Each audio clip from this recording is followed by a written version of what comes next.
so far succeeding in limiting our access to exercise our constitutional right. It's not a constitutional right. By the way, well, these are the same people who don't believe in the constitutional right to keep and bear arms, which actually is a constitutional right. Right next to number one, which includes, by the way, freedom of speech, which you also don't believe in. You're stepping over rights to grab ones that don't exist. Like, freedom of speech, let's move that over here. Right to bear arms, I don't really like it because David Hogg was in a Michael Moore film. 14th Amendment, right to privacy, therefore you can have an abortion at 32 weeks, says Elizabeth Warren. This one I'm pretty confident on.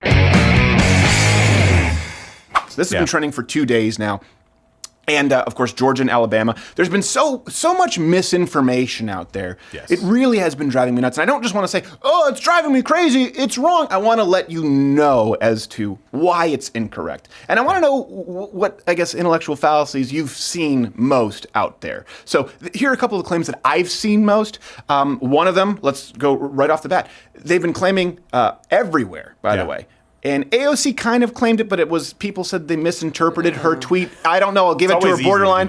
You don't need AOC on this one because everyone else has been saying that these laws constitute jailing women for murder.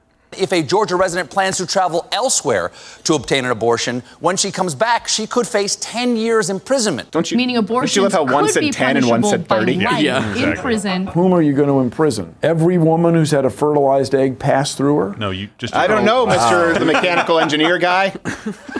That's awesome. But specifically because they've thrown in Georgia and Alabama, but they both specifically criminalize the act of performing the abortion outside of the listed parameters. They very clearly express banning it's the person who's performing the abortion, which brings us actually to their subsequent claim that the Georgia bill, they claim, has loose language that could maybe lead to the prosecution of women who take an abortion pill or who travel to other states or who even miscarry. This is one we've been hearing a lot. Miscarriage under these laws. How stupid is that? Well, here's the thing, and I've been doing a lot of research since 4 a.m. There have only been 2 recorded incidents of women being charged with any kind of crime associated with their abortion. Okay, one was in 1911 and one was in 1922.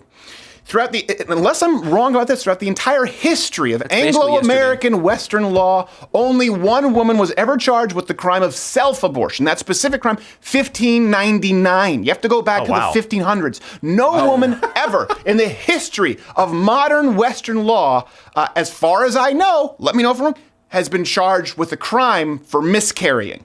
Yeah. I've not seen it. Do you know if, again, 1599, one time. At one point he was, well, you know what, maybe before Roe v. Wade, people weren't being locked in the slammer because they were taking a pill. That's not what was happening. By the way, hit the notification bell. Some Midwesterners love that hockey reference. Bookmark the page because notification bells don't mean a whole lot if you're subscribed. Of course, join Mug Club and iTunes. Leave a review rating there. Here's another thing, too, that people have been saying, that it's just right-wing extremism and that it's completely unprecedented. That's actually from Salon. They actually write about how they will try to put you in jail for this is something I think people don't understand.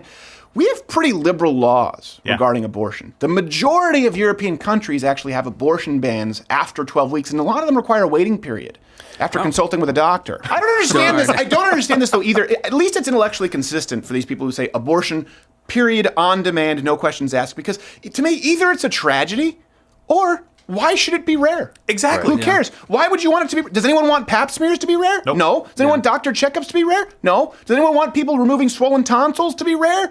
No. So I don't. Either it's a tragedy or who cares whether it's rare. So I'm glad that at least right now we're having this conversation openly and honestly. Another claim that this is a big fear-mongering claim from the left, and it's not entirely, by the way, unfounded, that this is going to 100% lead to the overturning of Roe v. Wade. Setting up a potential showdown in the highest court of the land. Alabama's new abortion law, the strictest in our country, is setting up a direct challenge to Roe versus Wade. Donald Trump said in the third debate with Hillary Clinton, if I get 2 or more appointments to the Supreme Court, automatically, that's the word he used, automatically Roe v. Wade will be overturned. And I think the president was exactly right. Roe v. Wade not according is to Kavanaugh. Gone, and every woman in Alabama who gets pregnant is going to be forced to give birth soon. Okay. So here's the thing. It Forced. could. It could. Some people would like to see it overturned. Yeah. Probably a lot in Alabama. Well, we know for a fact, yes, a lot in Alabama. That's a separate issue from the argument. There's a few common misconceptions about Roe v. Wade and what would happen if it were overturned. Yeah. Okay. All states place restrictions, or most states place restrictions, regulations on abortions outside of the federal purview. Texas, they wanted to ban abortion after 20 weeks, which Elizabeth Warren famously opposed because she's a moral lady. Everyone has the hill they're willing to die on. What's yours? The hill littered with dead babies. Yeah, it's the dying hill.